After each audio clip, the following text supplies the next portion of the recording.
예, 이제 8월을 맞이하고 있는 뉴욕 증시입니다. 그러한 가운데 우리가 앞으로의 8월을 어떤 전략으로 가져가면 좋을지 오늘 이분과 함께 깊은 이야기 나눠볼까 하는데요. 신중호 LS증권 경영전략본부장님 모시고 자세한 이야기 나눠보겠습니다. 본부장님 어서 오세요. 예, 안녕하십니까. 네, 7월은 그래도 시장 흐름이 좋았는데 8월의 첫날의 흐름이 그다지 좋지 못했습니다. 예. 신중호의 뷰 바로 열어보도록 할게요. 기본적으로 말씀하신 것처럼 예. 8월 들어서면서 국내 시장이 먼저 좀 조정 국면을 보이다 보니까 이거 우리나라만의 문제냐 했더니 사실은 이제 금요일에 미국 장도 큰 폭으로 하락을 했습니다. 이틀째 약세를 보였는데 주요 원인은 아무래도 뭐 경기에 대한 둔화 리스크, 즉 고용 시장이 불안한 거다라는 얘기가 나오고 있습니다. 7월 한 달만 놓고 보는 게 아니라 이 7월에 실적이 발표되면서 5월과 6월의 이 민간 고용자 수도 함께 줄어든 게 시장에서는 조금은 쇼크였다라고 보시면 될 것 같고요. 예. 5월과 6월에 조정된 일자리 하향 규모가 한 25만 건 이상 되기 때문에 그렇다면 지금까지 그래도 고용이 좀 버텨준 거 아니냐. 그리고 이 고용이 너무 잘 나오면서 금리 인하의 시기가 계속 뒤로 밀렸는데 실상은 지금 미국의 경제는 생각보다 약하다라는 인식이 갑자기 왔다라고 보시면 될 것 같습니다.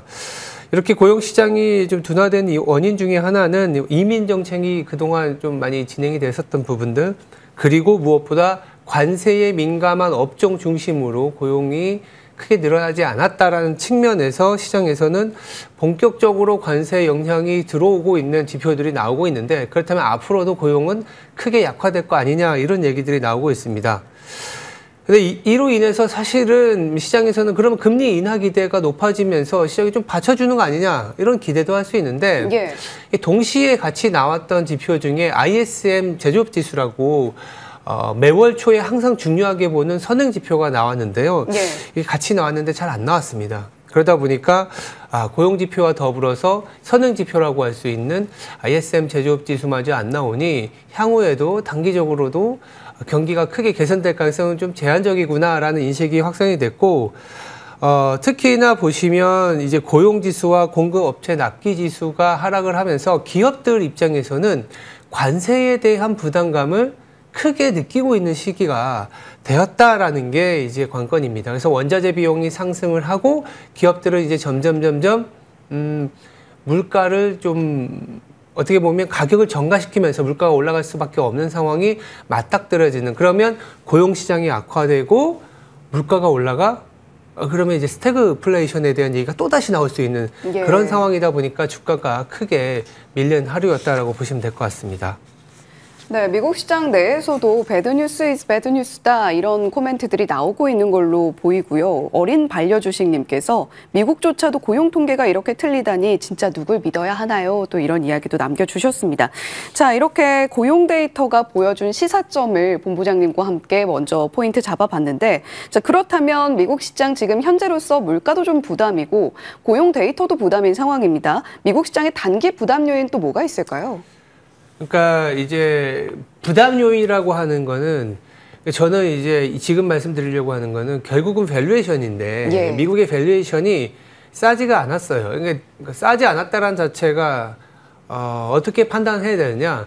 그러니까 만약에 지금 나왔던 데이터들이 고용이 상당히 안 좋고 거기다가 물가도 조금 불안한 상황이라는 게 지금 차트에서 보이시지만 22배 레벨이 아니라 뭐 20배 내지는 20배가 안 된 수준에서의 S&P PER이 머물고 있었을 때 나왔다라면 이렇게 조금 고민할 건 아니었었던 것 같아요. 항상 가격이 괜찮은 구간에 있느냐 아니냐, 그리고 괜찮은 구간이라는 게 악재를 다 흡수할 수 있을 만큼 낮은 밸류에이션이게 되면 악재도 호재, 호재도 호재.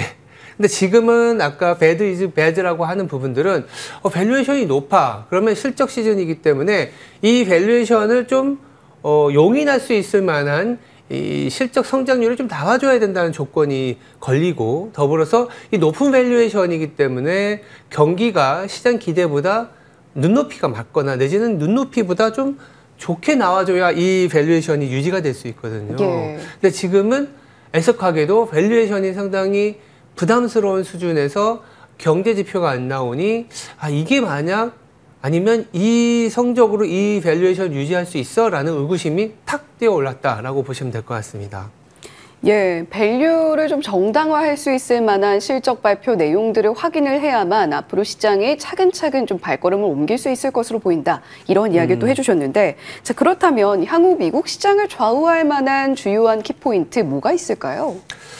아주 단기적으로는 우리가 흔히 얘기하는 심리가 조금은 크게 훼손이 돼야 되는 구간은 있을 것 같아요. 우리가 보통 보면 모두가 다 투자를 할 때는 꼭지고 예. 좀 이제 투자는 너무 어렵고 이제 투자하지 말아야 될 때가 저점이라는 얘기를 많이 하잖아요. 미국도 보면 그 공포 탐욕 지수라고 해서 여러 가지 뭐 7개의 지표를 갖고 현재 시장이 탐욕 구간에 있는지 공포 구간에 있는지를 나타내는 지수가 있는데 보시면 최근에 하락이 나타나기 이전에 75포인트까지 올라간 적이 눈에 보이실 겁니다.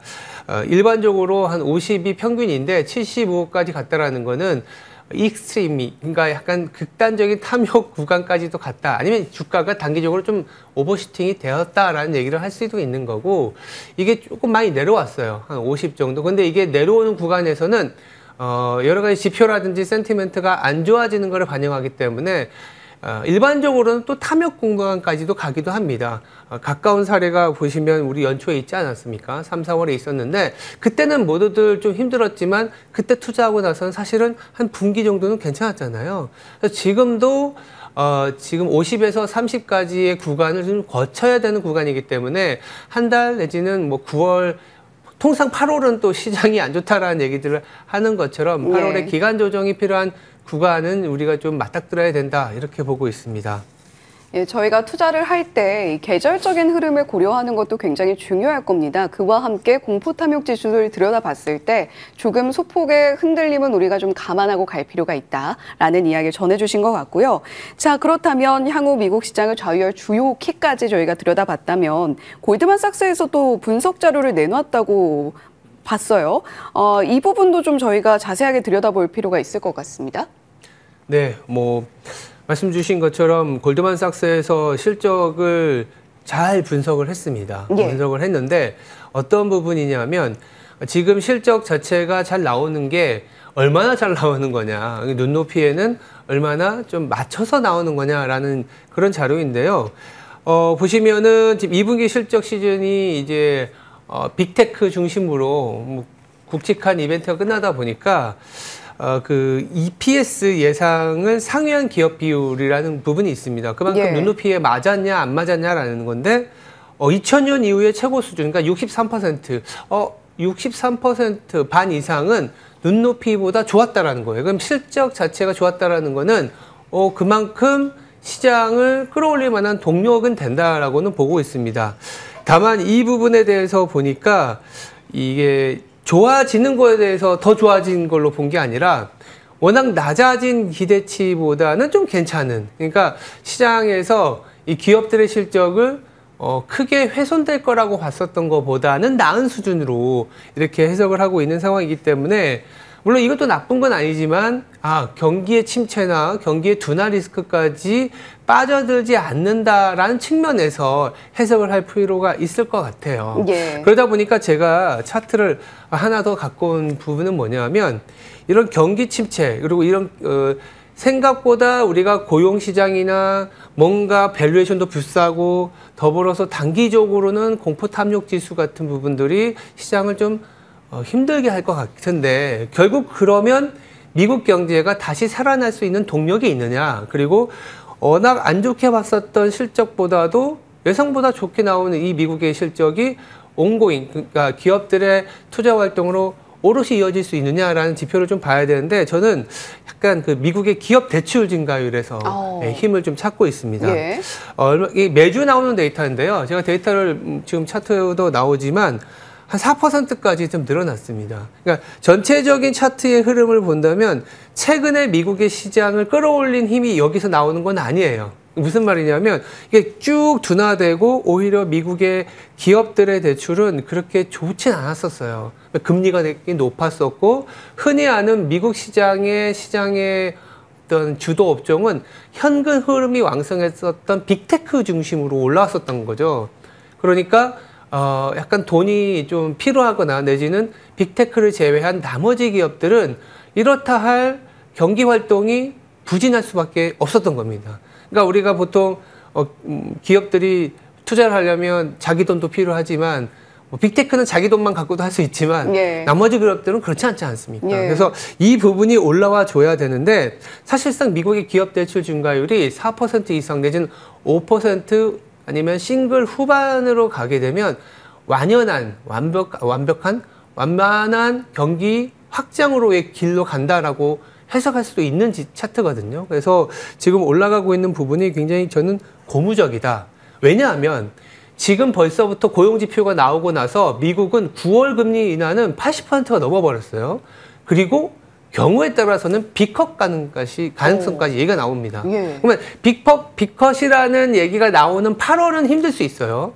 그렇지만 앞서 말씀드린 것처럼 금리를 내렸을 때 기업들이 대출을 받을 수 있고 대출을 통해서 여러 투자를 단행할 수 있고 투자는 성장 매출로 이루어지는 거기 때문에 이런 부분들이 가미가 된다면 9월부터는 금리 인하와 미국의 대출 증가율 이로 인해서 또 하반기에는 이제 백투스쿨이라든지 크리스마스 시즌까지 이어진 소비 시즌이 있기 때문에 8월이 조금은 깔딱고개로 힘들지만 이게 시장이 끝난 거다라고 말씀드리는 건 아닙니다. 그래서 네. 동시에 아까 골드만삭스에서 발표한 기업들의 실적이 보니까 예상보다 좋네 라는 부분들은 극단적으로 낮은 수준의 어떤 경기 하방 리스크는 아니지만 조금은 톤 다운되는 분위기. 다만 이것을 다시 되돌릴 수 있으려면 민간이 부채를 일으켜서 성장을 위한 재원을 활용해 줘야 되는데 그렇다면 미국의 은행의 기업 대출 생각보다 반등이 잘 되고 있기 때문에 중장기적인 측면에서 봤을 때는 미국 시장이 만약에 8월에 가격이나 기가 조정이 나온다면 충분히 살만한 그런 기회라고 봐야 되지 않겠냐 이렇게 말씀드리려고 차트를 좀 설명드렸습니다.